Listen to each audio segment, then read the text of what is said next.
music, you know, it's the lifeblood. It's like lifeblood of the people, like oil is to Saudi Arabia. Yeah, there's a great truth you should know.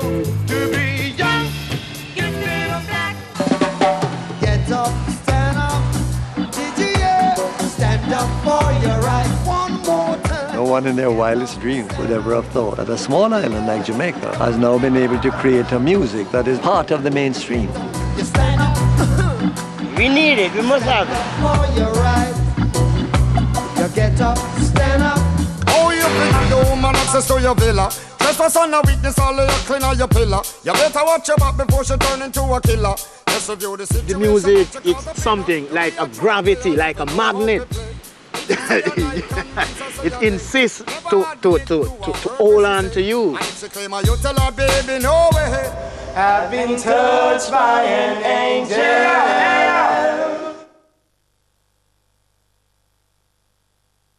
Forward! March!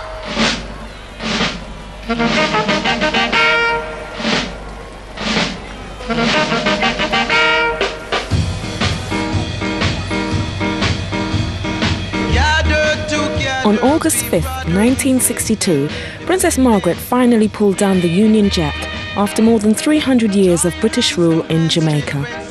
The soundtrack to this newfound freedom was the first truly Jamaican music, the newly invented ska. The Lord is still with you. Because the time has come and we can have some fun, so take a run. You know, it was just a simple song and the people them jumped to it and, you know, going around. Whoa, whoa, whoa, we're independent, and, you know, flash them hand, and it was great. That was something to see and never can come back in Jamaica. We're independent. Yeah. Independence came at that time when ska wasn't in speak. Yes. And so it was just jubilation all around. You understand? You know, with the acceptance that we were now a free country and ska in its peak. And everyone just went crazy for it. You couldn't go to a party before 62 we play ska. After that night, you had to play ska for the party to be successful. It was unbelievable. Everyone gravitated to it. This was something new, and I noticed something too. They had pride. When they looked at it, they said, this is ours. It would have been nice to say, well, independence caused people to want their own music, but the music preceded independence. But it was a wonderful coincidence because independence gave it further drive. The music came first.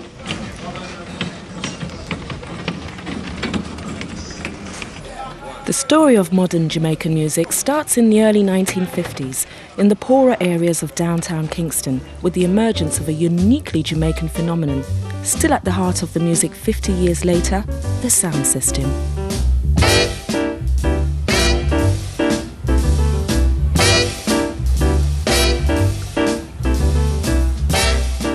The sound system is essentially a street discotheque with speakers big enough to raise a family in. It's where poor Jamaicans have been coming to dance till they drop ever since they stopped listening to jazz bands in the now ruined clubs all over the island.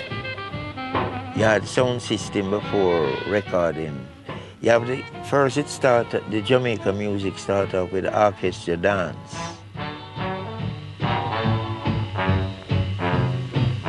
But when the sound system came in, they replaced the musician because people used to hire these bands to play, but the musician used to stop and eat a lot of corrugated, so it burned up a lot of time until, you know. The band would go in intermission, and intermission forever. So the people got to get fed up of this no dance within the dance. So in the intermission, they made a mistake. They agreed that the first sound system should play in the intermission. That was the end of them. I never turned back. It was all about rhythm and blues.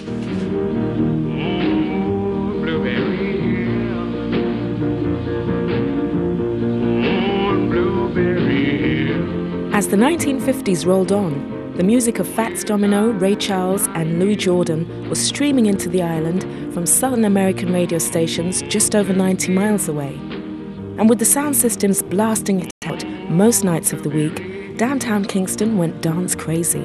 And like any craze, it was rich with opportunity.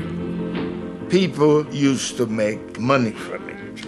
You sell your own beer and you sell your own curry goat and rice, and you got the sounding system from 8 o'clock till like 6 in the morning, and they eating and dancing in the street. You get like 2,000-3,000 people, and you make a bump. Sound systems became the biggest local industry in downtown Kingston, and competition was fierce. To pull in the punters, you had to have the best music blasting out of your system.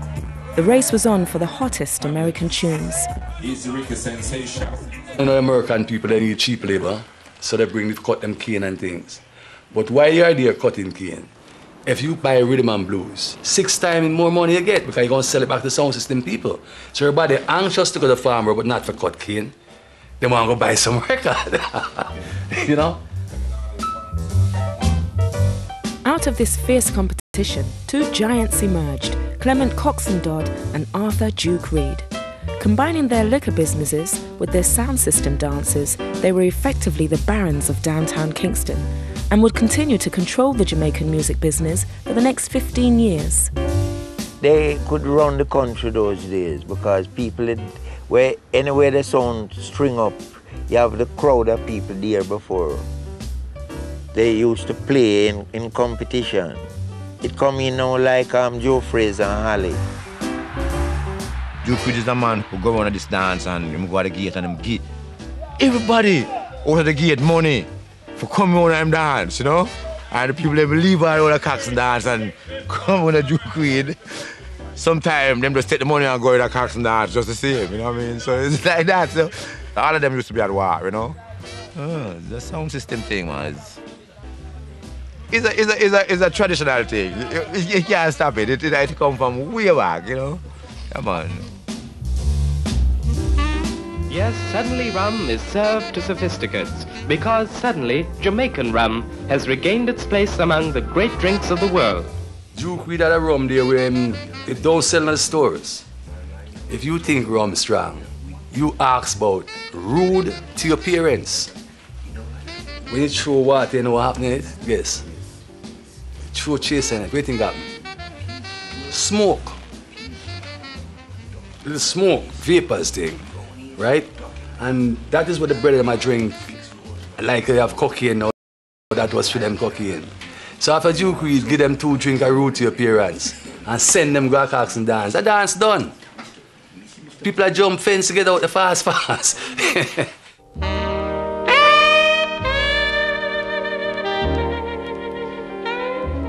Duke Reid had a program on the radio, I think 4:30 on a Saturday afternoon called Treasure Isle Time.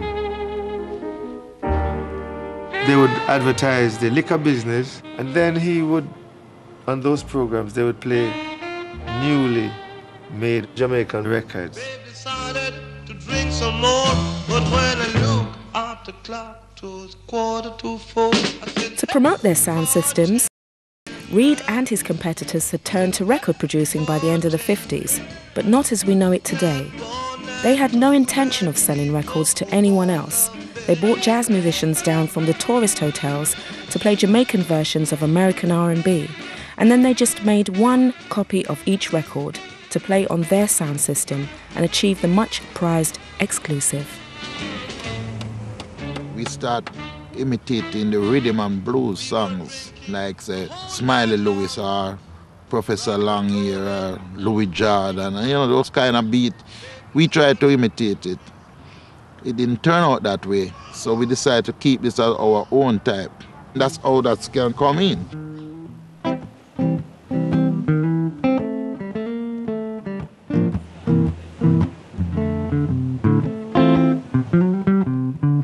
Styling like those was really rhythm and blues. What we did to this rhythm and blues is like you'd be doing 1, 2, 3, 4, 1, 2, 3, 4. But this kind of we change it to 1, 2, 3. And then It's more 2, 4, 2, 4 instead of 1.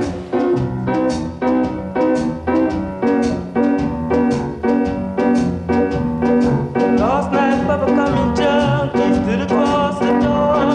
Mama said, no, Papa, you're real gone down. Easy slopping, easy slopping, easy slopping, but baby, why you jumped and shied? It is Jamaica's first musical revolution. And we call it ska. And then ska was a dirty word. But what it was terribly influenced by Jamaican activities of the people, you know. Culture of Jamaica was pushed into it. And when the people took it on that fast, right, they just grabbed to it because it was them.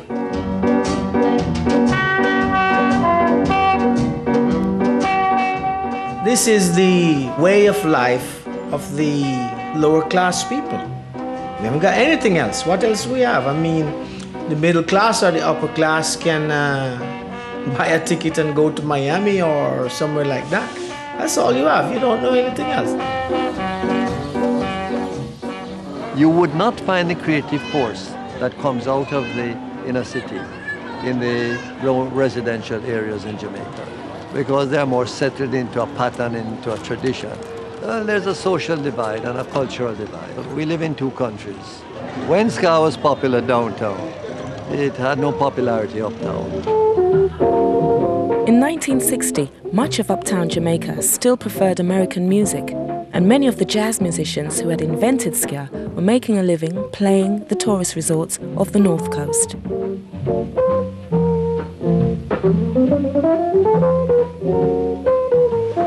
I used to have a serious type of class prejudice in those days, let's call it that way.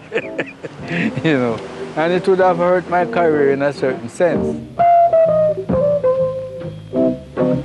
You couldn't go uptown and play ska music, so it was really like an outlaw type of music, you know. In 1960, Prince Buster started his own sound system. To steal a march on his rivals, he approached the ultimate outcasts of Jamaican society, the Rastafarians, who since the 30s had looked to Africa rather than Europe as a model. He persuaded Count Ozzy and his master drummers down from the Warwicker Hills into a recording studio.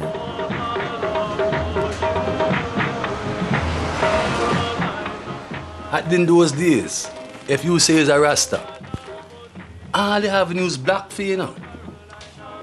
And when I make Carolina, that give the Rasta, whole Rasta speak. Because now, them, it was not the music world, them could play upon sound system. And if you play upon sound system on the island, everybody go and hear you. In the early years in Jamaica, the Rastafarian community went under so much pressure, you know. At one stage, I think there was a decree in Jamaica. To kill the Rasta man. To kill the Rasta man and question him after, you know. Count Ozzy, you know. 90% all the grassroots music was really played or created by the Rasta people, you know. Rasta and Jamaican music have been inseparable ever since. Even at the independence celebrations, Count Ozzy and his troupe were part of the pageant laid on for Princess Margaret, whose reaction remains unrecorded. We brought with us most of the music of Africa, the rhythm, the kumina as a form of dancing, the Nyabingi drumming by our Rastafarians. To that has been fused some of the jazz influences emanating from our sisters and brothers in New Orleans.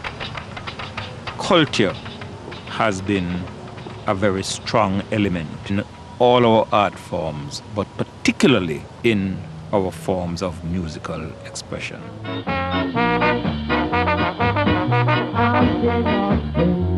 A Lord of Lords in this land. No more back talk from any of you, 'cause I'm king from the beginning.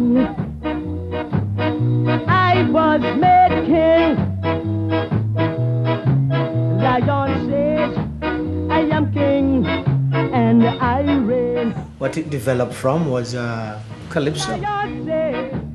I am king and I reign. What calypso singers sing about, they sang about, well, lots of them used to sing about sex, but they also sing about topical things like that, so it's coming out of that. You want to know what's going on, I mean, you know, you listen to the songs. It is a kind of folk music. Our country contested at the Lyceum the title Miss World. They numbered 40. I'm crowning you myself. The emerging nation was full of optimism, and with prosperity increasing, everybody wanted to own the ska records that up until now they only had heard on the sound systems.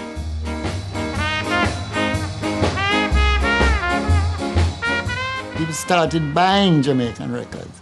Jamaican records was accepted as the record to buy, because you're hearing yourself, you're hearing things to do with you. All I want to know. Eager to capitalize on this new market, the sound system operators reinvented themselves as record companies. Prince Buster's Voice of the People, Duke Reid's Treasure Isle, and initially the top label Coxsone, run by the taciturn Clement Dodd. He was the first to realize that you could make a living beyond the sound system. With his profits, he set up the legendary Studio One, the first recording studio in Jamaica to be owned by a black man. Studio One was a permanent place that people recorded almost every day. We were always free to go there and record whenever we feel like. And these are the kind of facilities that you got that made it a special place, you know, because it's just like home, musically. Is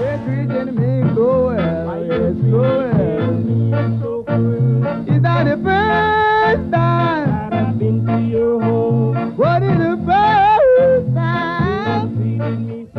Studio One is like Jamaica's Motown. That's where all the great artists, you know, we say they graduate at this place, Studio One.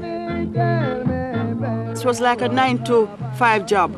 We went there early morning and we would record all day. And I went in there at 7.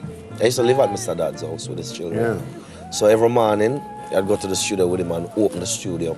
He would pick up an assistant. His name is Bim Bim. Yeah, Bim Bim. Pick up Bim Bim first. We'll go to the studio, we'll open the studio, make his rounds. Every day we'll close the studio every night, drop Bim Bim home. It's like heaven. Just like in the old days of the sound system, Coxsone constantly needed new sounds to stay ahead. Every Sunday morning, young hopefuls gathered in his yard, hawking their songs and looking for a shot at the big time. The longest liver will see the moon. Listen to all them guys go up and sing, you know, and every time, but you know, we would sing around the side, you know, and they would say, you're so good in it, man. And every time them say, your turn, man. I said, no, make them go on, make them go on. When I saw Coxsone himself did an audition, right? Or some auditions too, before I started that. And he would tell artists that he figured weren't ready or didn't want them back. I said, okay, come back 7 years' time, you know? It was 6 o'clock in the evening. I was the last person to go up. You know, the place was still packed up. And, you know, my first song, you got to be sure of a woman's love. And everybody crowd around, man. Everybody say, you the voice, yo. You the voice. Everyone crowd around, you know, and Mr. Dad say, nice. And the Tuesday, I'm going to do my first 2 songs. Another group of youngsters signed by Coxsone were the Wailers, Bunny Wailer, Bob Marley and Peter Tosh. In 1964, within a year of Studio One's opening, they sold an astonishing 70,000 copies of Simmer Down.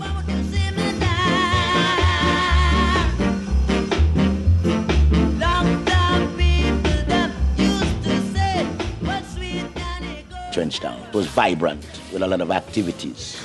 The place was like a, what do you call it, like a Piccadilly, like Hollywood. Music as being the center of attraction. Everybody was singing like a family. So if the Soulettes have a recording, you'd have Bob, Peter Bunny, Delroy, you know, guys from the Paragons, everybody would come to give background support. If the Wailers have a session sometime, you would have the Ask Us girls come work with us tonight. We have 2 tunes doing listening, look at all the harmony. So that was like fun. We weren't being paid because Coxsone, we didn't get money at that time.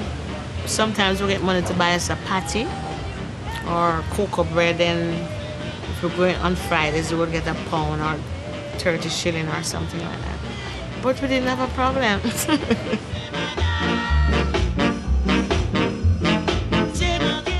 It was a very productive period in Jamaica's musical history. Hit after hit, you know, every month there would be a new hit for different singers. And it was as if all the singers and the talent in popular music had been kept locked up in a cupboard. But from the first hit was made, it is as if the cupboard doors opened and all this talent just poured out. Studio One's music was made downtown for downtown people. The musicianship necessary wasn't that easy to achieve if you were poor in Kingston, but luckily there was also a downtown academy. If Studio One was Motown, the Alpha Boys School was the Juilliard School of Music.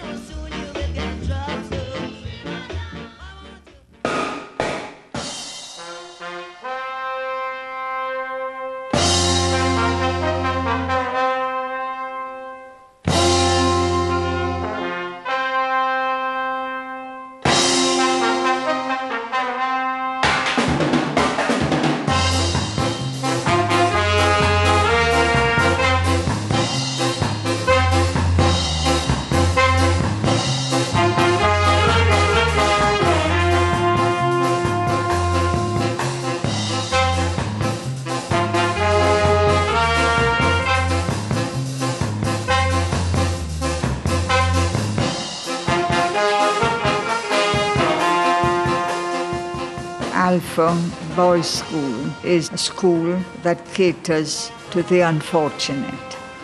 It teaches them trades that they can earn a living after they leave here, and some go abroad. I think you met Rico Rodriguez, he's a trombonist. My mother couldn't angle me no more, and that's the way I end up in Alpha. Maybe she feel I'm more protected up there. The young man, him grow very quick, you know what I mean? Him become very wise very quickly. You understand? Yeah. Cause life, tough life, you know. Life hard. Okay. And out of poverty bringeth wisdom, you understand?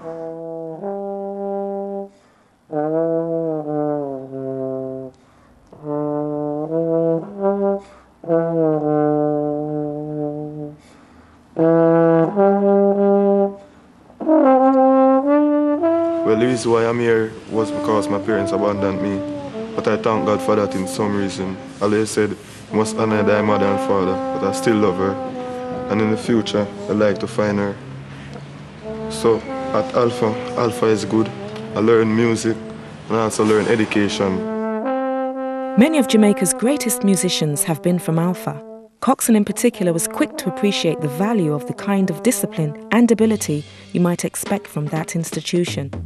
The backbone of his house band were largely Alpha old boys, and they became the first superstars of ska, the Scatterlights.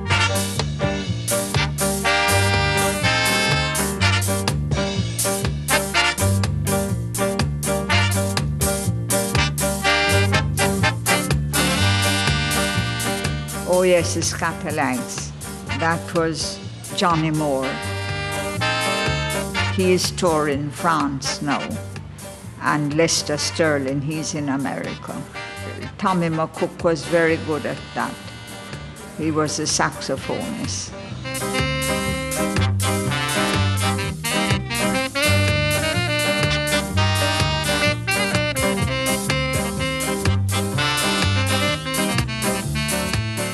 You had Don Drummond. He was very quiet.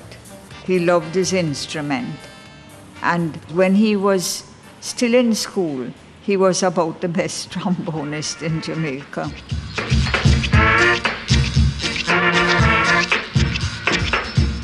Scatterlights were a great set of people. At the time, they were the masters. They were learned musicians. They were not just people who played music by, by the breath. They were doing it by the paper. And we, the Wailers, were really enthused to have been working with the Scatterlights. There came on the scene this talented aggregation, the most formidable array of talent which Jamaica has ever seen in a single band, and dare I say is ever likely to see in the future.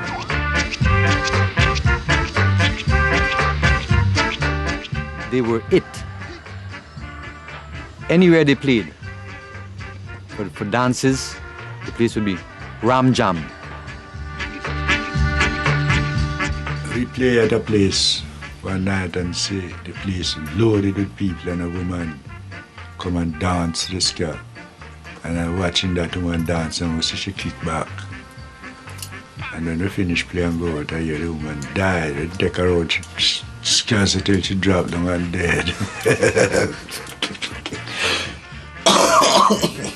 Serious thing, man. What's the ska killer? Yeah, man.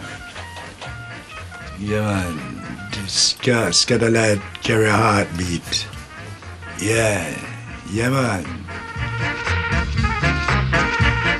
The 2 years after independence, with the Scatterlights at their peak, was the golden age of Jamaican ska. But the foundations of the band were shaky. They became frustrated with the insularity of the Jamaican music scene, and more significantly, Don Drummond, the band's greatest genius, was slowly losing his mind. Drummond's virtuoso trombone playing lay at the heart of the Scatterlights' greatest moments.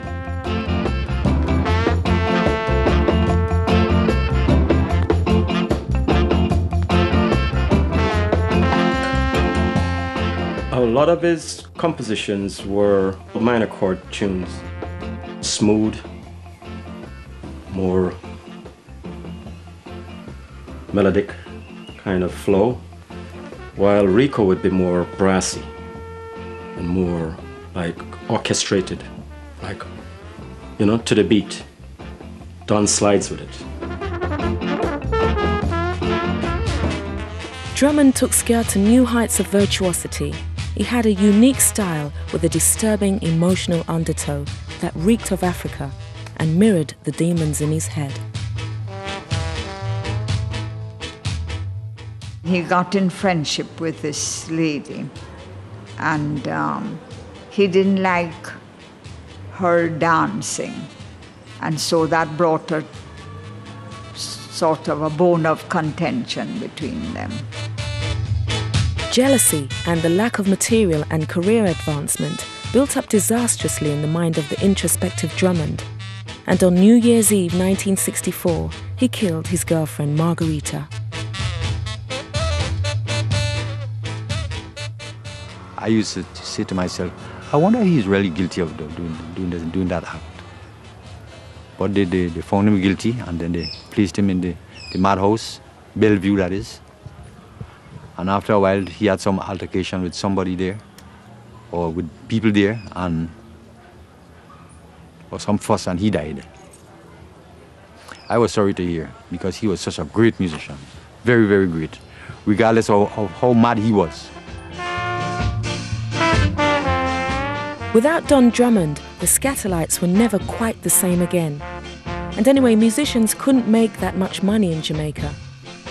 To make a living, many of the most talented musicians joined the thousands of other Jamaicans on the boat to England.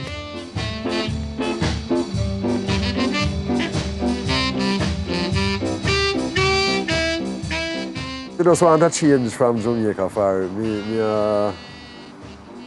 I play music long time and I really play with no band or nothing, So coming to England, try out my luck.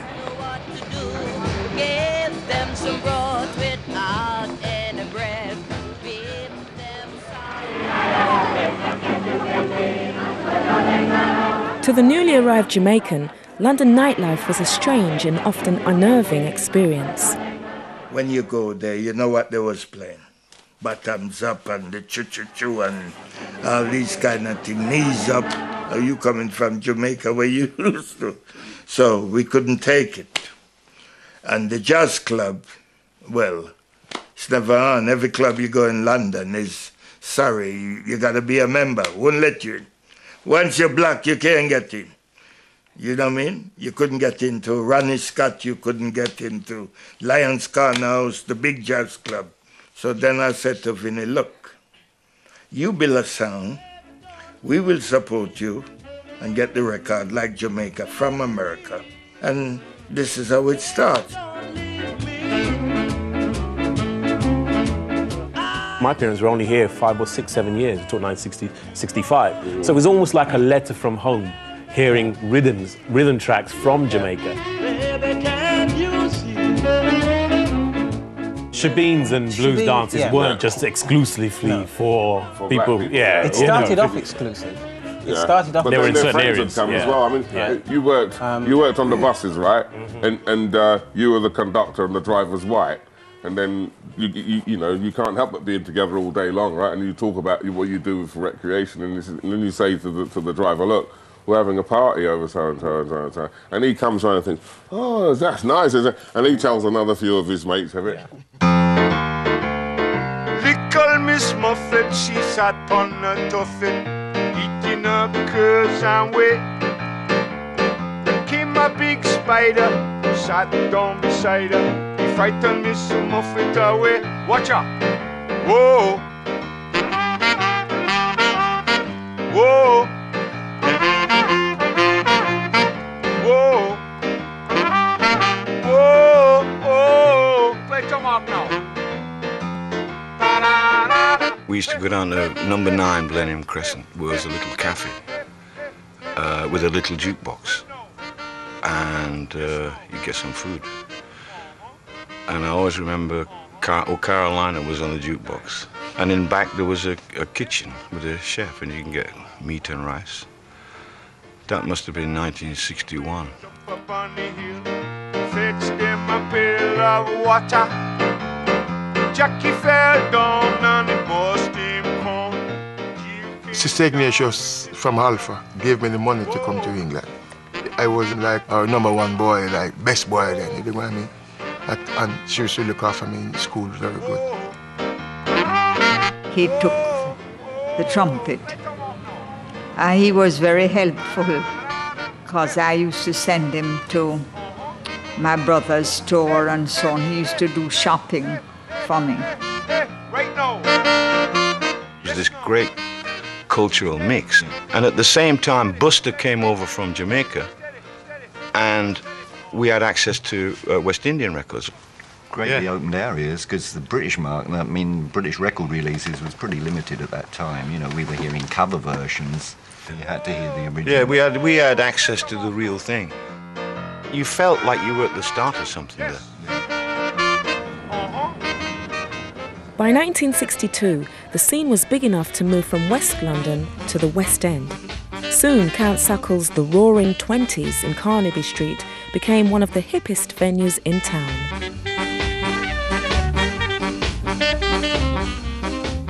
It was a late-night dive.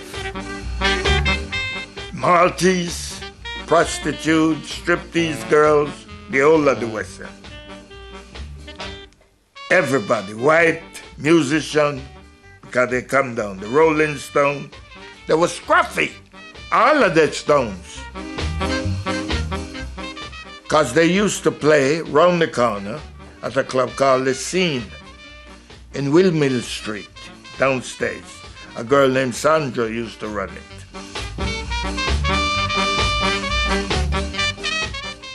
People was like coming at 5 in the morning, 6. And that's when I met Christine Keeler, Mandy Wright Davis, and Perfumer. I mean, I didn't know he was a minister at the time, but he just come down with the girls. Well, we used to say he was a sugar daddy. I we come at the round 20s, sometimes it's 20 of us, 20, 15, And going home was a problem so far. We couldn't get no taxi to go home, sometimes we have to walk, And sometimes along the way you get thirsty, So you drink all the milk and the orange juice inside, So you have a lot of fun, you know. You're so tired coming from the dance, you know, the snow, you know. So it was an experience in the 60s when I just come here, you know. You know, I wonder when I come the first time in England, I remember, first I leave Jamaica, right? When I come over London, I look through the plane, and I wonder if people live here. In your storybooks, I read so much about Three Little Pigs and the Wolf. And you see, the trouble is they draw the house in the book. Then when I come in, you know, all the house stuff look like pure that house. When I in the year, and you look down, it's pure that kind of house. I say, oh here. And I look for the wolf over there. And wash all my troubles away. Like that lucky old sun, give me nothing to do but roll around heaven all day.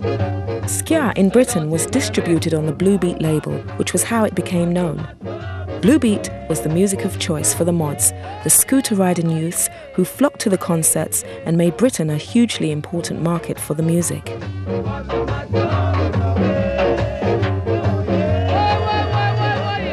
They saw me as a rebel and identified themselves as such.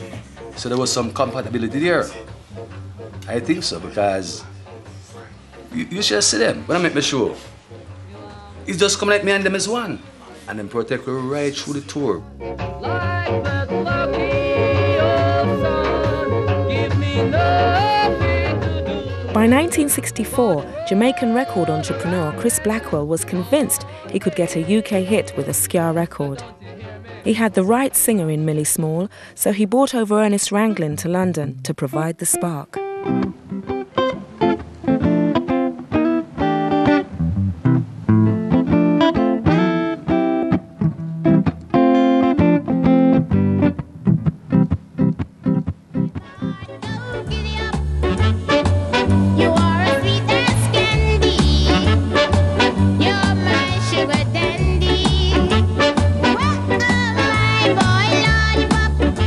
In my house, it was more on the blues spot. You was listening to a couple of blue beat tunes and stuff like that, you know.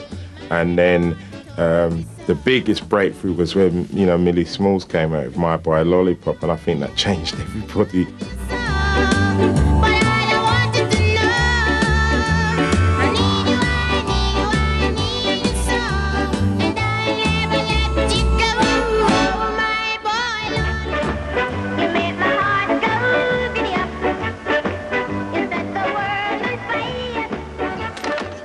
We started to get hits in England because that's where it became an international music, especially with My Boy Lollipop by Millie Small. That put us on the map. So the uptown people started to take note to make it a national sound rather than downtown sound. Yes, this is ska, original and indigenous. These instruments are playing a monotonic grassroots rhythm. As uptown Jamaica and the rest of the world joyously accepted ska, downtown the music and the mood were changing. The ska was upbeat. It expressed how the spirit of the people was. And then after, people start to observe and say, oh, this independence, I'm not really independent. What's going on? The music slowed down. Let's rock it steady and see what's going on. Slow down. Poverty breeds crime. You wake up in the morning and you don't know where the next meal is coming from.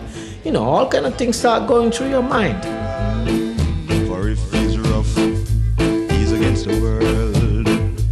He's against the world. Right tough. Don't you know you're getting slow? By 1966, downtown Kingston was a lawless place. This was the era of the so-called rude boys, the ruthless gangsters who terrorized the nation. And the rude boys are coming and dance, man. No care you dress in a three-piece suit. Them guys that change things, them just come in our shorts and no shirt and hard turn up back way, and the girls flock them and them just do so. That's how the rock said the name did come in, you know.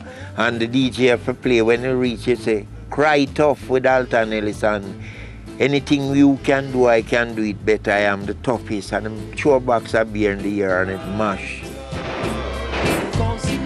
This guy come to me and said, his name Busby, he was a rude boy. When I say rude, I mean rude, because he would travel with gun and he travel with knife, and he would take any buckle and cut you, anything. Come to me one day and say, boy, I hear everybody I sing rude boy, cry tough and 07 and them guys, I want you to make one of me. You just want to boost me, and I want it by Friday. And so I said, okay, I'll make you a song, sir. Strong like lion, we are iron, rude is no fear. Busby listen, and say, play it back. And so when we reach strong like lion, we are and just take out two of the beer and throw it against the wall and crash it and say, iron. Everybody get in panic now, you know, because they're afraid of him, because they know him, what he can do from what he won't do. The whole night is the one song, it coming like the dance stop. Rude is no fear. I don't know if he didn't like the song, what he would do. But anyhow, he did love it. Boys, rude is no fear. Rougher than rough, tougher than tough. But he didn't love it for long. He didn't love the song for long because he lose his life the following day. And we just cut out the rude boy songs and say, well, if it going to cause eruption, just leave it there. All I need from you is a good conversation. As things hotted up downtown, people sang, and most of them escaped into old-fashioned boy meets girl love songs. This was rocksteady, Jamaica's first pop music, the era of singers who replaced the largely instrumental ska, and for many it was the most glorious phase in Jamaican music. Never felt this way before. I know there is some way today. It all came from the American R&B music, you know, because we're always being influenced by the impressions, all them soul R&B groups. Love your sister, love your brothers. We would listen to a Dionne Warwick song and try to sing it exactly as Dionne did it. If you are a group, you would try to study the Supremes, Martha Reeves and the Vandellas. If there was a group who comes from abroad to our shores, we would want to go and see them because they have something to teach us. It's a cultural thing for Jamaicans to sing. In the ghetto, you'll find more singers than anywhere else too, because, you know, it's a thing that, you know, it's a thing we used to, it's what we could use to pass the time away. It's a thing you use to soothe your spirit, your soul, you know. Can't compare with. Have been touched by an angel. This heaven and earth could be no hell. I've been touched by an angel. She's on the progressive chart, always work for where she want. With enough confidence and never yet says she can't. Tender loving where she have. Healing the broken heart from she coming on my life. Me no stop advance, rearrange my lonely life and turn it right from start. Now I'm happy with this woman and we will never part. Me know she clever and she smart. I've been touched by an angel. Most of us, we only wanted to hear our voices on the record. To see people, to hear it on the radio, is a dream come true. To see people dancing and singing to your record for the first time is another matter completely. There was no thought of any money or anything else more than honesty, sincerity, and purity. And that is what I think that music is full of. That, you know, that is why it's lasting so long.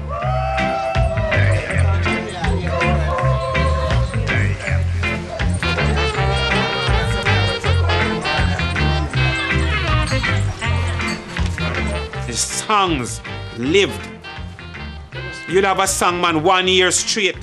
It's selling for 1 year, not a little thing like some tune come and just sell for 1 month and done. Them tune they sell and never ever die. People still buying them. My biggest sales in this store is what is? And I have everything up to date, I'm up to date. Rocksteady saw a power shift in the music industry. It was still dominated by the former sound system bosses, but Coxsone and Studio One would never be quite the same force again. Many of the artists, like the Paragons, Alton Ellis and the Melodians, promptly signed up with his old rival Duke Reid, who still ran his own sound system and realised the potential of the more easily danceable Rocksteady beat. When the first song came out, like Alton Ellis sing a song called Girl I've Got Today. Doom, doom, doom, doom, doom, doom, doom, doom, boom, boom, doom, doom, doom, doom, doom, doom. And when Duke Reid put on that song, I was there. They had to play the song about 1,000 times. And you can see this guy was very fast. He had to spin, he had to dance, he had to dance in a fast pace.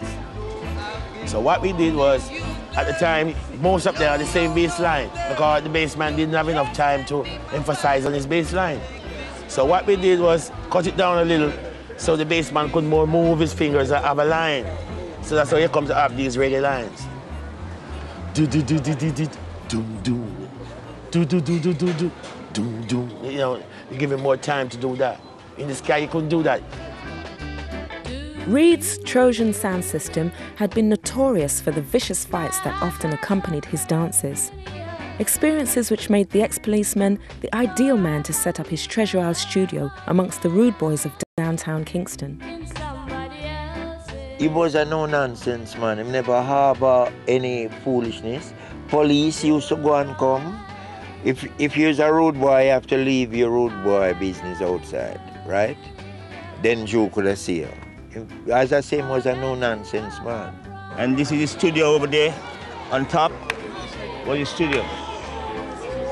You know, his engineer was a man called Smitty, one of the best in Jamaica. Mr. Smitty, his engineer. Now down here was his liquor store.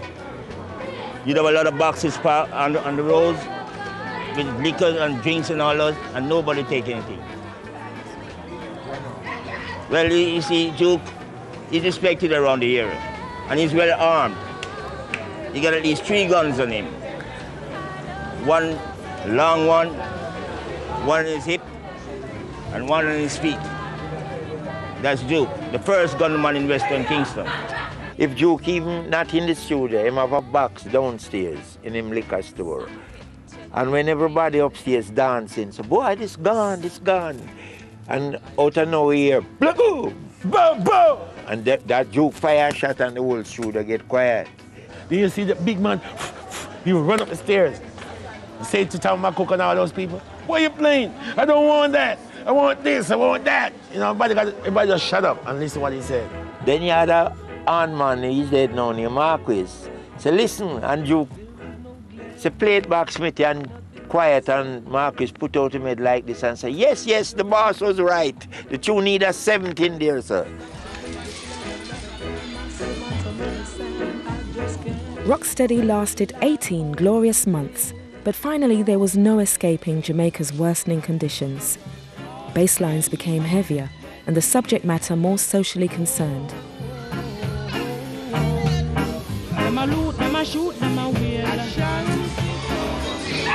Give me money.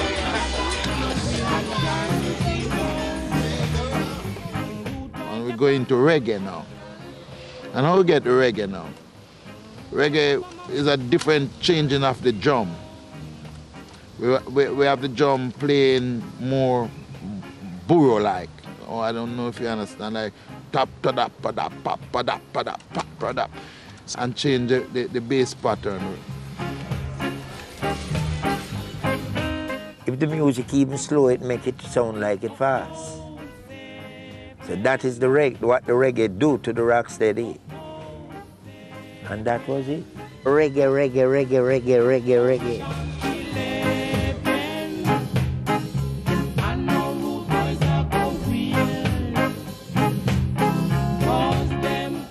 Reggae was everywhere. Dozens of studios sprang up and sheer volumes saturated the market. Producers needed a new outlet for the music.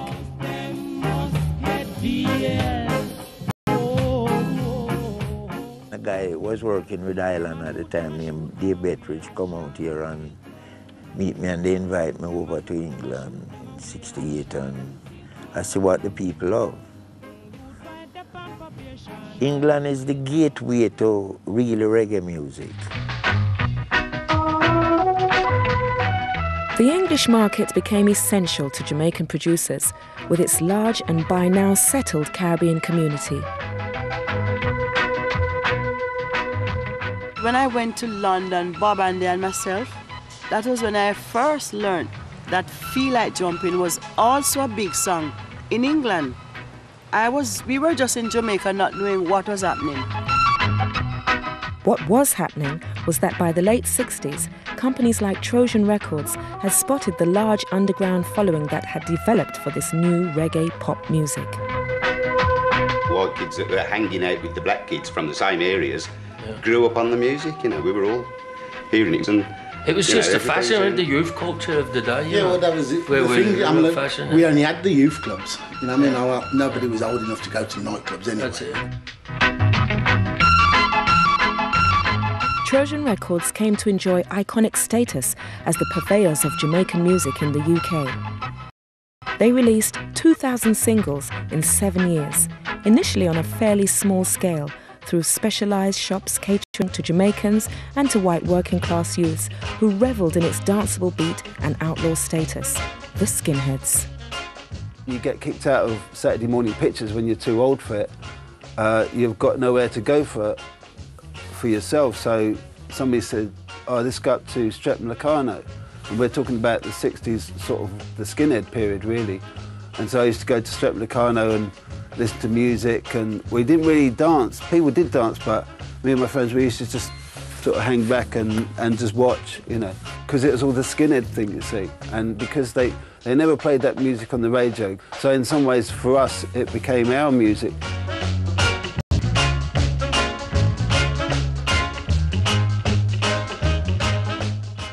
The Skinners at the time were really into reggae. I mean, they are branded now as what you call a neo-Nazi group that don't like black people and Jews.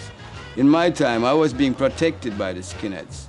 Look, I've been to a town that was like Guildford, was a racist town in my time. And this guy said to me, hi, Mr. Black. So I said, hi, Mr. White, and he spit in my face. I said, what the heck? So the kids wanted us to beat him, but I said, no, forget it, man. I just wiped the spit off, and that was it. What was happening, it couldn't be denied that this was developing into something that was becoming more and more commercially interesting, commercially successful. As more and more people discovered the music through the clubs. And that was making for all sorts of problems for us because we just couldn't get past this door. Look out, BBC, 'cause I'm on my way. Oh yes I am. Long walk to the BBC, but I know I'll make it someday. I think there was a perception amongst the reggae labels that the BBC dismissed reggae to a certain extent. To be fair, I think possibly, yes, I think they might have a slight case there. Bob Marley and the Wailers failed their BBC audition because in the view of the panel, they didn't know how to play reggae. Which was, but then you get some kind of, you know, the BBC Dance Orchestra doing a strict tempo version of reggae. People would say, oh, that's how reggae should be. If our music had an open door, like, let's say, a freeway, we could break wide in any part of the world because we have class music like anybody else. Be young, gifted or black, open your heart to what I mean.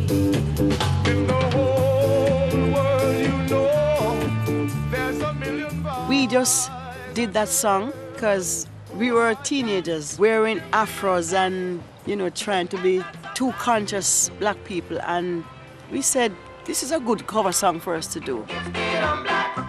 Trojan were determined to break reggae to the mass market and pulled out all the stops for their new releases.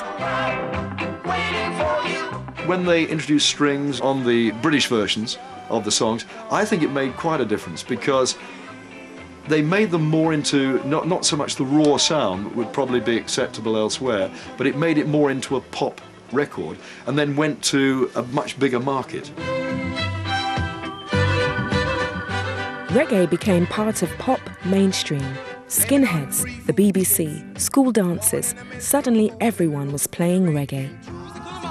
Sounds of soul. I am W.O.O.O. and I'm still here again.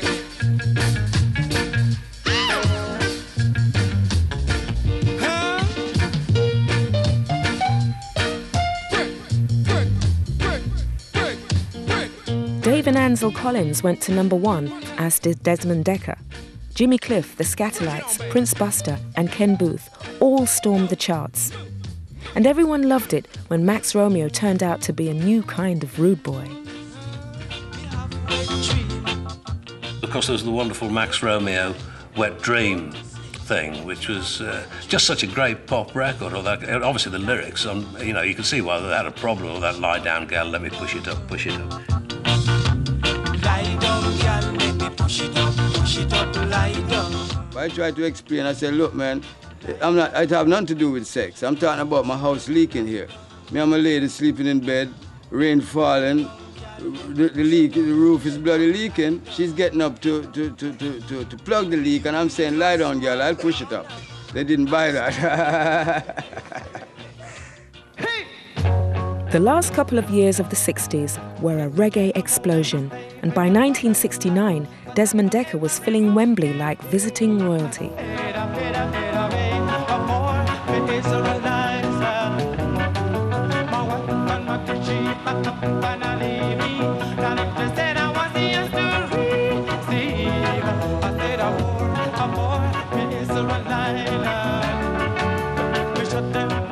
That reggae pop music, I suppose, you know, we were beneficiaries of it as well, you know. The doors had been opened and people have been softened up enough to start listening, you know.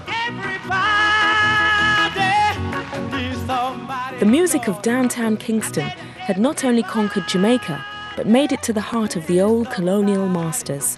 And there was still a great deal further to go. Oh, we gotta do all things. Everybody got to rock. You gotta do your thing. Oh, yeah. You got to do your thing. Hey, you got to do your thing. Now you got to do your thing.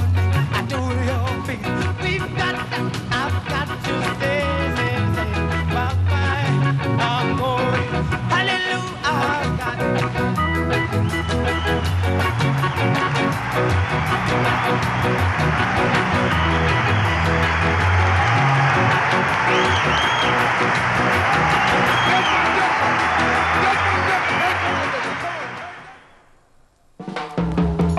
Part 2 next Sunday at 8 on BBC 2.